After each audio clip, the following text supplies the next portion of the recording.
Welcome to NightCAP. It's May 10th. Time for your weekly dose of commentary, analysis, and politics. I'm Fallon Gallagher. And I'm James Duran.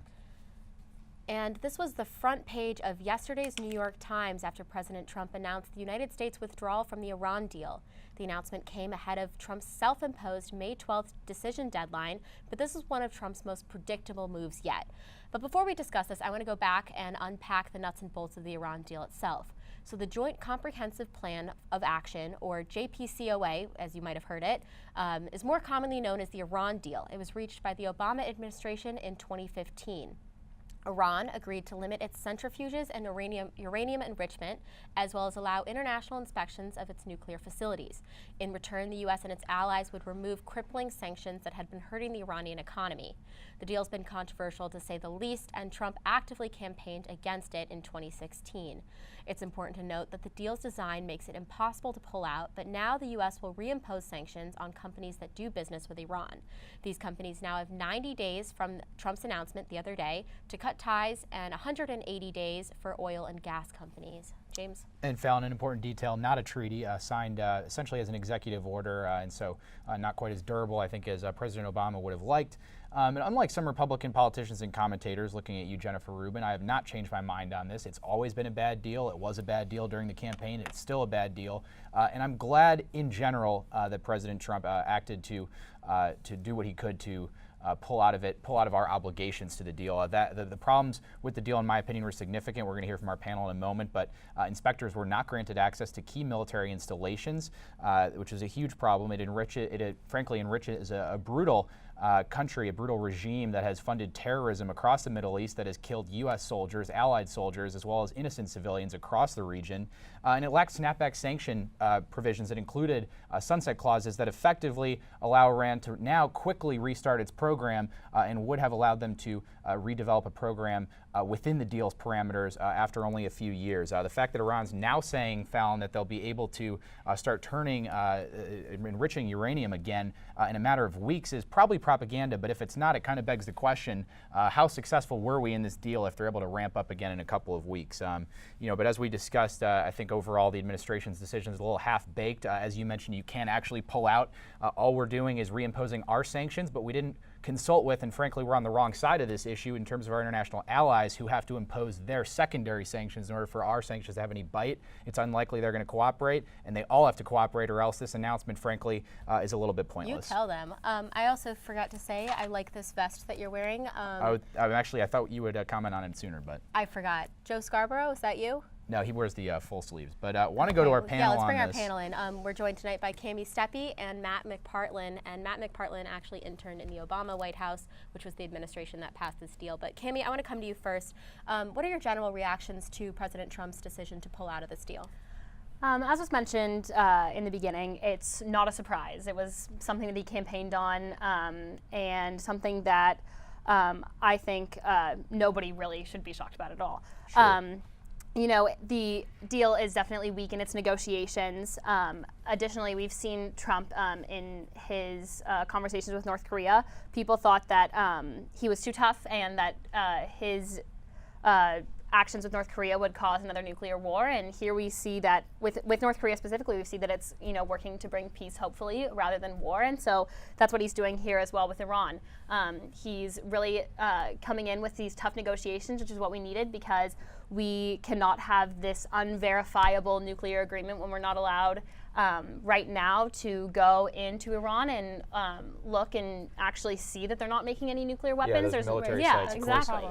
So, Matt, I think there are two really strong arguments against Trump administration's decision. I think the first is sort of that it does essentially take all the brakes off of, if there were brakes, takes them off in terms of them being able to reestablish a nuclear program. I think the second and the more compelling one is that we've essentially somehow united the likes of Russia, Iran, the European Union, the United Nations, and frankly our most important allies against us on this. I mean, what do you make of it, and what do you find as the biggest problem with their decision?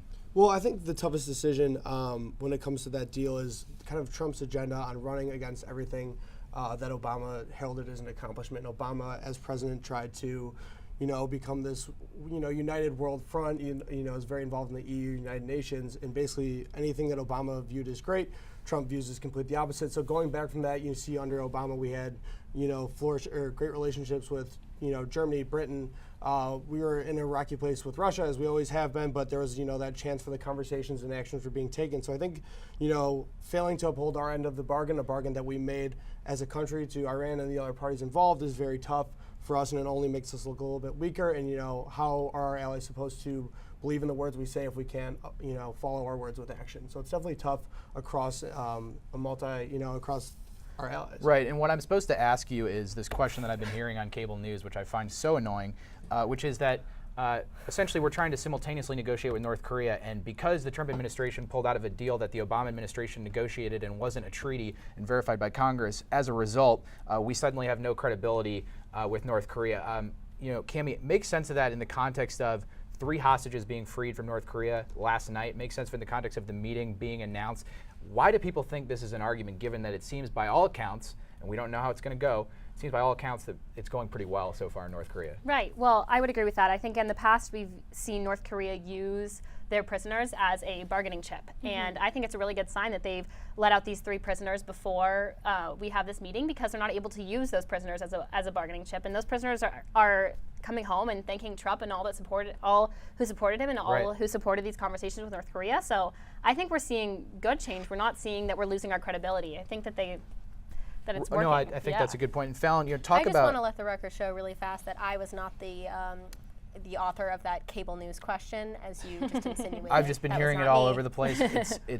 It bothers me to no end. But Fallon, you have some background on this. Talk a little bit about Iranian domestic politics, sort of President Rouhani and what he's tried to do, and frankly, how much we can trust Rouhani and maybe why the Trump administration was more skeptical of them than the Obama administration. Yeah, definitely. I mean, I think when Rouhani came in 2013, it is worth noting that he was the first president to open diplomatic relations with Obama. That was the first time that the United States had any diplomatic relationships with Iran since 1979. Right. Now, 1979 is when the Islamic Revolution happened, and when that happened, we saw more of an authoritarian, theocratic regime in Iran with Ayatollah Khomeini.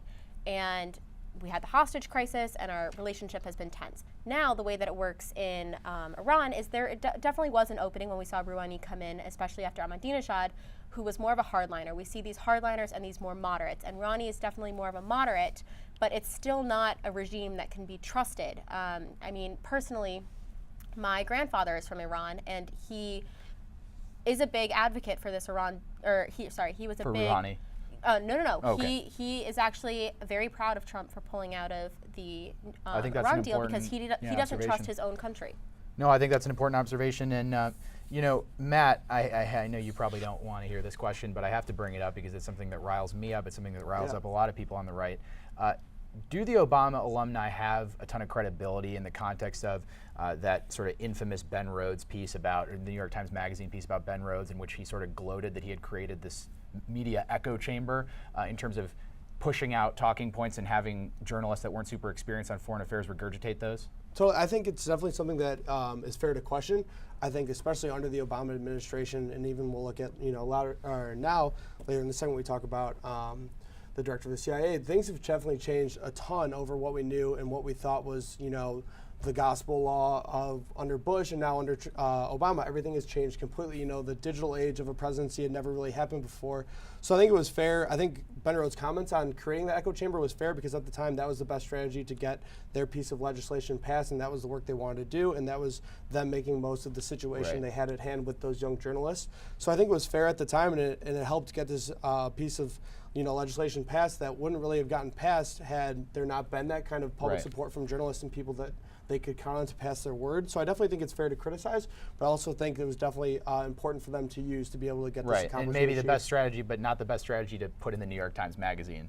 Maybe put not. Out in the open. I mean, definitely something that helped get the Well, and job one done. thing, Fallon, I think we can all sort of agree on is it was concerning not for there to have been a spoken about in that press conference, in the announcement, a backup plan, a sign that we're working on a better deal. I think there are better terms available. And that's what rubbed me the wrong way. There are definitely different ways that we can go about limiting Iran's nuclear capabilities. And you would have liked to have heard something about, here are the terms that we're seeking to get across with our European allies. We're in talks with them. And honestly, they probably are in talks with them. But that's how Trump works. He makes a decision. I'm shocked that it didn't just come out in a tweet. At least there was the press conference. But to be honest, I would assume Pompeo, Mattis, are probably having those conversations, but it was kind of a Stephen Miller written speech, if you ask me. Probably didn't, hear out that side of the argument. But it'll be interesting to see how this develops. But real quick, before we wrap this block up, on a lighter note, really quickly, I want you guys to take a look at this piece in the New Yorker. It's a satire piece with the headline, "Trump considering pulling out of the U.S. Constitution." James hates it, but I thought it was pretty funny. Certainly worth a read if you want a couple laughs. But we're going to have to leave that conversation on Iran right here. We're going to take a quick break, and we'll be back with more Nightcap in a minute.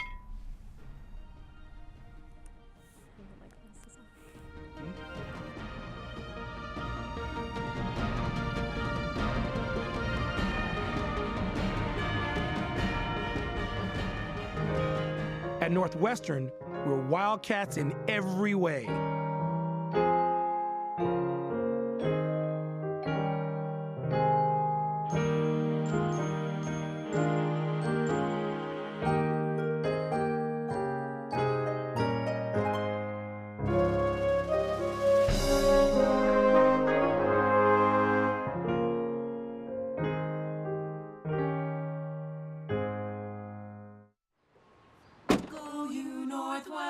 Northwestern break right through that.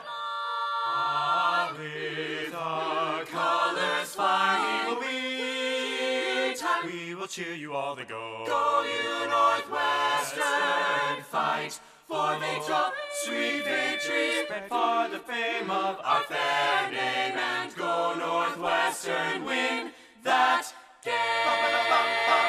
Go Cats! Gina Haspel, President Trump's nominee to replace Mike Pompeo for the director of the CIA, appeared before the Senate Intel Committee yesterday. Haspel is objectively qualified. She rose through the ranks of the agency, but her role in President George W. Bush's post-9/11 interrogation program has been controversial.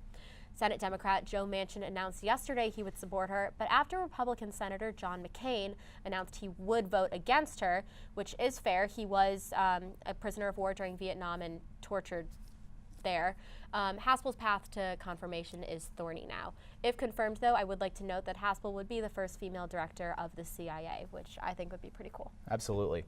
Phil, what does Chuck Todd always say on Meet the Press? If it's Sunday, it's Meet the Press. I've got a new one. If it's a highly qualified national security cabinet nominee, it's a Democrat Congress, senators, committee holding her up for absolutely no reason. I mean, really, that's a good one, but I feel don't like think it has the same ring. It doesn't have the same ring to it. Could you fit that on a mug? I don't think I could fit it on a mug. Yeah, but, I don't like that one. I'm going to veto that I one really right am. now. I really am troubled by this, and I think it's only accelerated. We had I can't remember who our guest was last week who pointed out that it's kind of a symptom of the partisanship. Jillian. It was Jillian. Shout out to Jillian. But really, this is getting ridiculous. I mean, the big questions have really been they are upset. These Democratic senators are upset that she has not answered the question: is torture immoral? Is what they did immoral? But something that's really interesting is when you watch this confirmation hearing, it fundamentally changed. They're not asking her about her credentials. It's like this larger debate about American morality is. It's about a 2-month. It's about a 1-day decision. Frankly, with these tapes of a 30-year career serving our country, making all of us safer. But she's not going to say what they want there. She's not going to say it was immoral, because to say that would be to say that not only what she did was wrong, but that all of her coworkers, that all the people working under her did was wrong, given that they were following orders. And really, I think that's the point. It's frankly disgusting, in my opinion, that they're trying to get her on this gotcha question, because frankly, she's just not going to say that. The CIA is a tight-knit community. I know how she's you not feel going about to this. do this to the people who were out there in the field. I know, mean, it's you have just a lot ridiculous. Of feelings. Can we bring in our panel? We absolutely can. Let's okay. do it. You had a question for Matt. I do. So right away. Matt, I know we probably disagree on some policy areas, right? And Yeah, Gina Haspel probably stands for some of the ones that I do that you don't. But that's not what confirmation hearings are supposed to be about, right? Confirmation hearings are supposed to be advice and consent. They're supposed to move along swiftly if the nominee's qualified. What do you make of this, and do I have a point or no? I actually do think you have a point, so this might be something we agree upon, which is we'll celebrate later. I think she is incredibly qualified for the job, and I do think this is kind of a interrogation on the American morals, especially after post 9/11, when we can all agree that our country operated completely different and to what we consider now as okay and humane. I think she is incredibly qualified, as I previously said, and I think she will be confirmed. Absolutely. And I especially think it's really important for those, red state Democrats, after Joe Manchin kind of signaled it was okay, this can be something where they can say, okay, I've worked with Trump on something, and that could be something they could run upon when their name's kind of called. So I think she will have a chance to be confirmed here, and I think she will. I do think it is concerning what Senator McCain said, his remarks, having been, through what he's been through. I think his words hold a lot of weight in the Senate. He definitely had the vote on the Obamacare repeal where his words held a lot of weight. So I think that'll be tough for some people as kind of a gut check. But I think ultimately at the end of the day, she'll get through. Yeah, Cami, talk a little bit about that. John McCain's sort of the first big name to come out against her. I mean, certainly you've had, Fallon sent me a list of former U.S. ambassadors, mostly appointed by Democratic presidents, but you've had a lot of bipartisan support for her. What does it mean that McCain's now out against her? Right. I mean, it definitely is a big deal. McCain specifically was tortured in Vietnam, can speak to, what that's like, what he went through.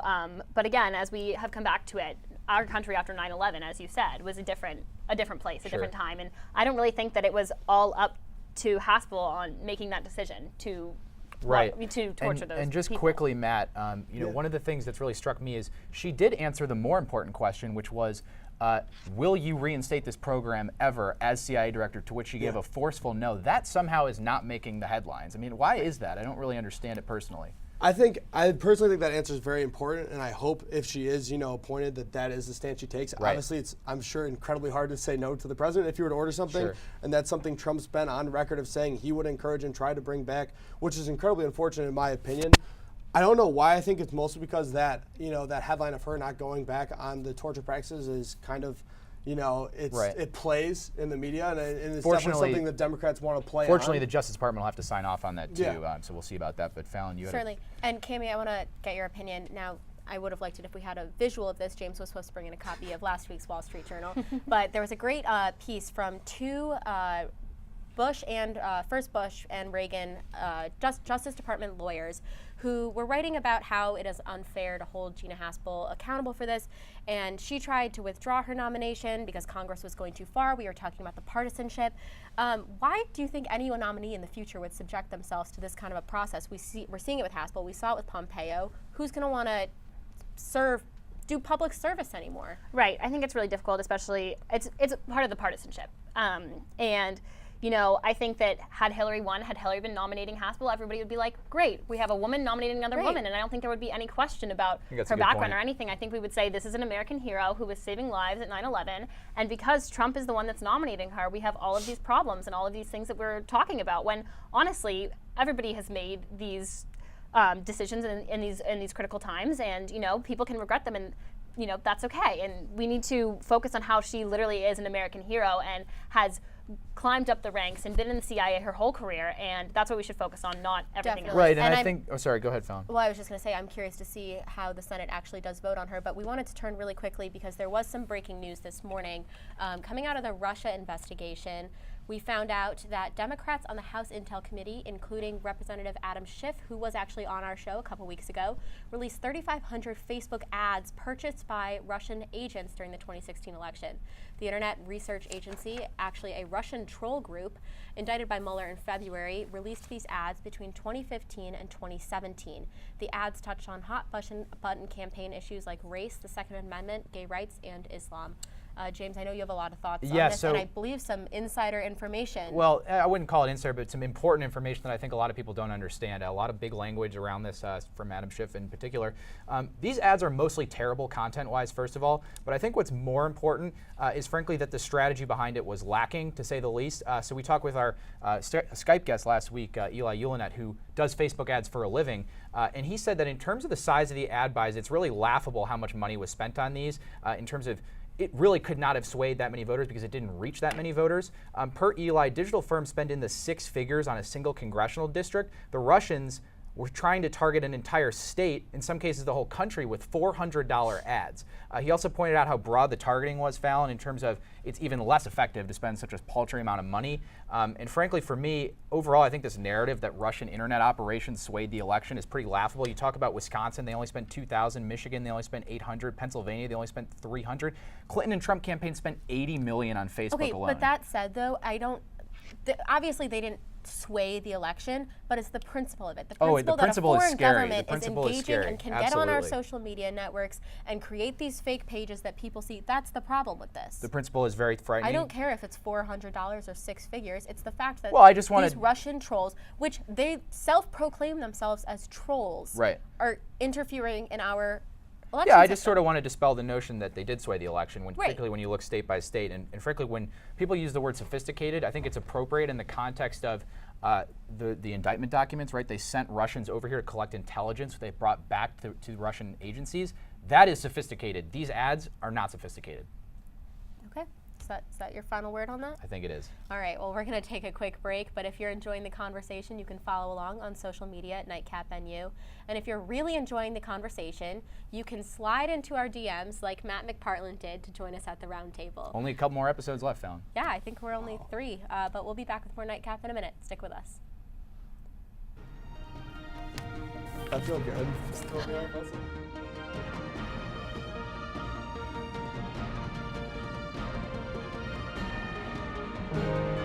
At Northwestern, we're Wildcats in every way.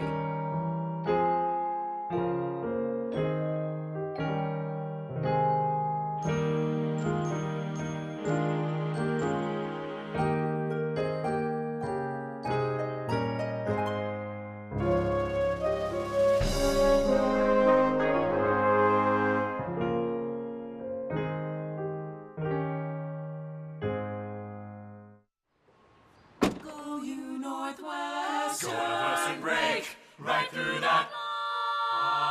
With our colors flying, we will cheer you all to go. Go you Northwestern, fight for victory, sweet victory, spread for the fame of our fair name, and go Northwestern, win that game.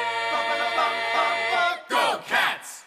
Some professions you go into where it's not supposed to be about yourself. It's not supposed to be about your career. It's supposed to be about serving others. And this is supposed to be one of those duties. And I'm very proud that my staff has always treated our offices, your offices, like that. And you were just watching a video shot by me, which is why it was so shaky, that I took Tuesday at the Todd But you learned what horizontal video was. I did, yes. Fun fact, you Todd don't need an app. Rokita's election night party outside the Brickyard. That's where the Indianapolis 500's held. A really cool venue. Unfortunately, a somber night there, and as well as at Luke Messer's headquarters. I was struck by Congressman Rokita's speech. Clearly means a lot to him to represent Hoosiers. Very authentic and heartfelt thank you to his supporters and staff, and I think even Braun voters will admit that Indiana lost 2 great representatives in Congress, with Rokita and Luke Messer finishing their terms at the end of this year and not advancing in the Senate primary course. And as we go through this week's results, a couple of themes stuck out to me. First, money talks, and you can still buy an election in some places to a point, looking at you, Don Blankenship. Second, outsiders are in, insiders are out, especially congressmen seeking a promotion and the lazy congressman running for re-election in North Carolina. Third, tying yourself to Trump is a prerequisite in GOP primaries, but not enough to win. Seeing Christina Hagan in your state, Fallon. Finally, I we'll told be. you she wasn't going to win that one, but we'll come You back to did call that one. We'll be watching those trends as Pennsylvania goes to the polls next Tuesday for their regularly scheduled primaries, with a redrawn congressional map, as well as less competitive primaries in Idaho, Nebraska, and Oregon. All right. Now we're going to turn to our new segment, 30 seconds before 8:30. Let me get the timer up and ready to go. All right. James, you got the first one. Ready? Go. Yep. Indiana Senate. All right. Oh, wait. I was going to start that one. What? Well, I mean, you kind of gave that one Yeah, away. we just covered it. Braun's money, I think, too much to counteract in that one. He dominated Marion County, largest turnout. This was incumbent Richard Lugar's best county in 2012. That's Richard Lugar, who lost as a 6-term incumbent to an outsider, and Braun won it by 14% against 2 insiders. I think Braun goes into the general as the favorite. I want to get Matt's thoughts on that quickly, but Sounds like you're doing sports highlights here. It sounds 22 like seconds. excuse me, Matt, Trump and Pence are rallying there tonight in Elkhart for him. Talk about why they're doing that. Yeah, Elkhart, super important city. When you're speaking to the manufacturing of Indiana, Obama famously touted his stimulus speeches in Elkhart, RV capital of the world. Proud of it down RV? there. That's huge industry. Tons of manufacturing jobs. An Obama hotspot in a red state. Definitely a huge spot for Trump and Pence to kind of hold down that 30-something% that love to vote for him no matter what. Yeah, and finally, Fallon, I think important to note, Rokita and Messer won about 60% of the vote combined, but I do think that Braun goes into that general the favorite still with Republican intensity in the state. Let's All right, go next. next one, West Virginia. So despite Blankenship, Republicans freaking out over Blankenship last week, we had the whole cocaine Mitch debacle. He came in a distant third with West Virginia Attorney General Patrick Morrisey actually winning that race, and he'll advance to the primary. Yes, I think the Trump tweet made the difference. Trump tweeting not to vote for Don Blankenship because he couldn't win. 2 days before, I saw an internal poll that wasn't leaked, and the Blankenship surge after the debate was very real. A fourth candidate won nearly 10% of the vote, which no one was talking about. Hugely significant, took away a lot of votes from Jenkins. Morrisey is the favorite, in my opinion, against Manchin. Sabato now has this as a toss-up. Okay, wow, we went over on that one. So, okay, let's move on to North Carolina 9, that Republican primary of one of those lazy congressmen who James just alluded to. We have the 3-term incumbent. Robert Pittenger loses his primary. Mark Harris advances to what could now actually be a competitive race over in North Carolina. Yes, Sabato now has it as a toss-up. It was a lean Republican or likely Republican. Pretty stunning that the Pittenger campaign didn't learn from the 2016 race, in which they only won by 134 votes against the same challenger. Lesson here is that campaigns matter, especially for lazy incumbents. Let's go next. 2 seconds. Oh, wow, we made that one on time. Okay, next one, Ohio Gov on the Democratic side. We thought it was going to be a competitive primary, but we actually saw Cordray blew Kucinich out of the park. What was the margins on that? I don't know. He It was had like over 60-something% 20 minutes of the after vote. after results were coming out. Fallon, any thoughts on that? I was kind of surprised. I mean, I grew up seeing the Dennis ! Lawn signs everywhere, so I really thought that was going to be a much closer race. All right, let's go Ohio 16. Well, I told you so. You did tell me so. So Anthony Gonzalez, congressman, he's going to be the congressman. Congressman Anthony Gonzalez has a really nice ring to it. He beat crazy woman Christina Hagan. This is now a safe Republican. Now you sound like a Trump tweet. This Crazy woman this Hagan. This is now a safe Republican seat per Larry Sabato, which was a ratings change because Christina Hagan didn't win. And a free NightCAP mug if you can guess what office Christina Hagan's going to run for next. State House? Again? Doubt it. She loved it. It was her dream job. Okay. We just did Ohio 16. Great. Finally, what did you miss this week? Our roundtable is going to let you know, and in case you missed it, Cammie, I'd love to start with you. Great. Well, we talked a little bit about Maya in case you missed it, so now you really can't miss it. 3 prisoners were released from North Korea, which is great news for the talks between Trump and North Korea, because in the past they've used them as a bargaining chip. Now they don't have that. So great news coming into the talks with North Korea. Definitely great news. I was really struck by, Pompeo, of course, was the last nominee that Democrats tried to hold sort of delayed hearings on. I wonder if they're going to regret holding Haspel's hearing as long, given that Pompeo has already freed 3 hostages in his first week of. He's freed 3 hostages, scheduled the meeting with Trump, and met with President, whatever they have there, met with Kim 2 separate times, all in the span of 2 weeks. Let's go to. Well, but the first Kim meeting was before. Right. But let's Let's bring go to Matt Matt. in. What do we miss? Sure. Huge news if you enjoy food, but also don't really enjoy ordering at restaurants. Uber CEO just announced that they will be incorporating drone delivery within the next 2 years in 30 minutes or less. So don't worry about ever having to walk to a restaurant or leaving your house ever again. You can be a hermit too. Thank God I've been waiting. That seems like a Yes. really bad thing for me. All right, James, what do we miss? So we alluded to it. Cocaine Mitch was victorious. In a sense. Don Blankenship, of course, called. We got some laughs I think on we that have a one graphic in the control on room. this one. We do have one. So we've got a pretty great graphic. Matt, I might ask you if this is the best tweet by a politician lately. I think Mick Tweets by Mick P has some pretty Team great Mitch, tweets. Team Mitch tweeting out a photoshopped Narcos promo graphic with Mitch McConnell. You can figure that out for yourself.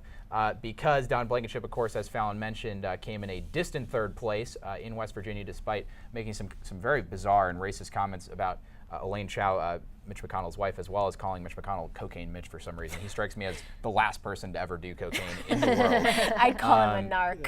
But you really Nice. love to see creative stuff like that. Matt, best tweet recently by a politician? Definitely props to the digital team of Mitch McConnell. Yeah. I Something think I haven't just like seen. the whole McConnell Chow clam is Yeah, I kind of really rarely give him savage. props, but he earned it on that one. I don't know if it's something you want to continue Well, on and- with in the future, but it played. And Fallon, if you followed us on Instagram, you'd already have seen that. So just a reminder to our viewers to follow I us already on reminded Instagram. them at the end of the B block, as I That's do funny. every week. Do we get new followers? Yes, actually, today we got a few. But mine, real quick, a record number of universities are actually having female commencement speakers. And I would like to applaud Medill, where I will be graduating from in a couple weeks, for also doing this. We'll have Chanel Jones, host of Today Show and Weekend Today, speaking at our graduation. And I could not be more excited to see another empowering woman. But if you have something great that we missed, tweet at us at NightCAP and you on our social media. That's all the time we have for tonight. We'd like to thank again to Cammie and Matt. If that was not enough of a nightcap, it is only 8:30. There is plenty of time to keep talking. Thanks for tuning in. We're off next week, but we'll be back with more NightCAP May 24th. Thanks.